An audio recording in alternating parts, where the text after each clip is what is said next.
What's up, Comic Book Nation? BD here with Shield Unsealed. Agents of Shield is on a break for the next couple of weeks, but if you're like us and you have to get your Ghost Rider fixed before then, we here at Comicbook.com have a very, very special surprise for you. Joining us tonight via Skype, we've got Robbie Reyes himself, Gabriel Luna. Gabriel, thank you so much for joining us tonight, man. Yo, what's up, Brandon? Hey, man, thank you.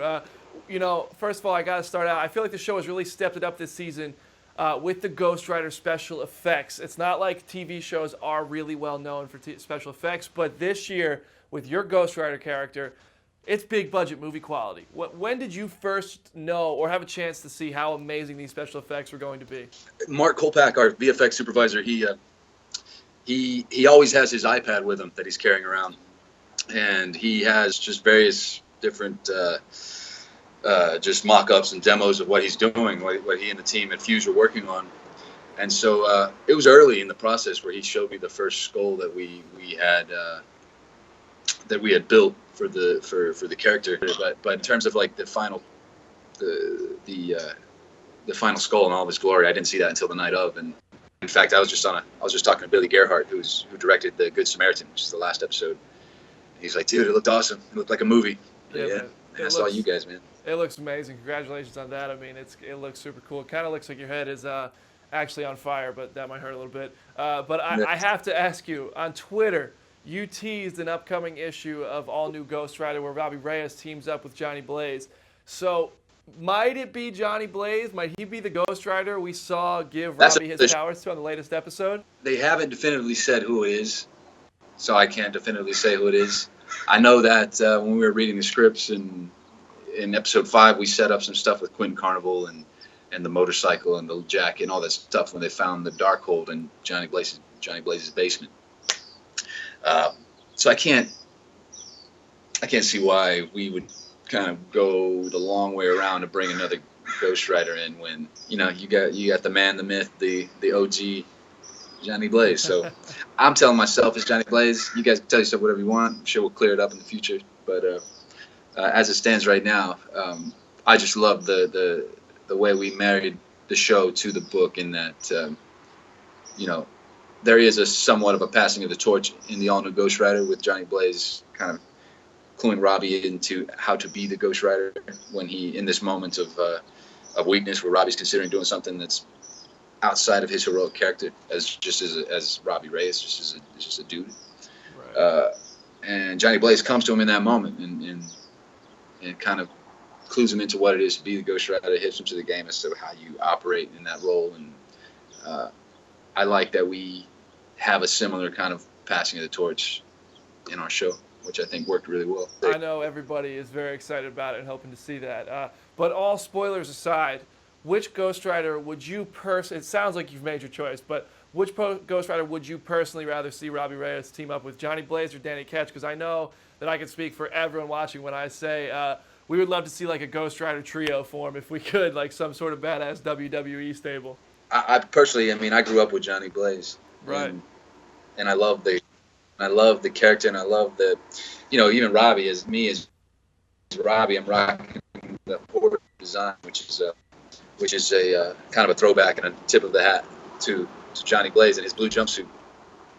But yeah, no, I think it's a wonderful thing that they all exist in the same world, and that there's Robbie, there's Johnny, there's Dan, there's Vengeance, there's Alejandro, there's all these different Ghost Riders out there, all with very interesting stories, and I'm just happy that Robbie happens to be the man of the moment. Now that we've seen the origin episode, it does differ a little bit from those comics. Obviously, Robbie is not possessed by his uncle Eli, who in the show is still alive, but Eli is still not a good person.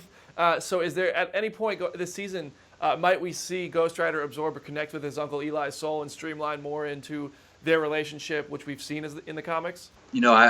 I couldn't say simply because I don't know. But okay, cool. I do know that I'm happy with the way we set up Eli as this potentially kind of vulnerable, not honorable, but paternal figure, trustworthy, and I love that we just gave him the twist at the end of that last episode, and how it falls more in line with his nature in the book, which is someone who is responsible for you know, a great many deaths, you know. Right. And so now that we have him set up as the best, I mean, throughout the run of all new Ghost Rider, Eli is the primary antagonist. He just so happens to be inside. But it's great that we establish him now as this external villain who is kind of he's the nemesis at this point in the season. One of the things I personally found interesting is that Ghost Rider usually doesn't kill people. Robbie Reyes is different and kills bad people, but in the comics it is to satisfy his uncle's bloodlust. And since Robbie isn't possessed by his uncle on the show, what would you say from your perspective is Ghost Rider's justification for killing people? You know, before Blaze got control of it, the Ghost Rider was a bit of a wild card who did in fact kill. Right. That was of course early books. These were like early '80s and the '73 run that Gary had. But yeah, but Robbie's completely different. You know, it's he has to control this constant urge to. I mean, in the books, I keep referencing. I use a lot of what Felipe had in there to inspire the character because it's just important to me to do that. But the Ghost Rider in all other forms compels the subject to do good. In Robbie's case, the Ghost Rider is compelling him to kill good or bad indiscriminately. Just doesn't care. He just wants to satisfy his own lust for blood, which is interesting because it is Robbie. The hero is already in Robbie. Robbie's already a hero. He's already a stand-up dude, takes care of his family, takes care of his neighborhood. It's the Ghost Rider that's dragging him down into this weird moral gray area where he is killing for the sake of vengeance. So it's just a really, really great character. It's really he's really exciting to play. You know, just to know that he's constantly fighting these evil urges, just to get through the day. Every moment of his life he has to keep that bottled up. Right, I think. But yeah, it's fun to internal and external struggles are part of what make this character so complex and why people are responding to him so well. And it's also a compliment to your portrayal of him. But since the inclusion of Ghost Rider this season, the show has definitely taken a noticeably darker tone than previous seasons. And this is the Marvel Universe we're talking about, which isn't typically very dark. But speaking of the dark corner of the Marvel Universe, there is the Netflix world with Daredevil and Jessica Jones. And a lot of people are hungry. They want to see Ghost Rider appear in the Defenders. If it was up to you, would you want to see Ghost Rider appear on the Netflix series? And has there been any talks of that yet? If it was up to me, I don't have a preference. And, people talk about, oh, man, he'd be great as a feature, which is a nice idea, too. I mean, that could live on Netflix. It could live anywhere. Be in the cinema, it could live on Netflix, whatever it is. It's been talked about. There's definitely deals in place for that potential.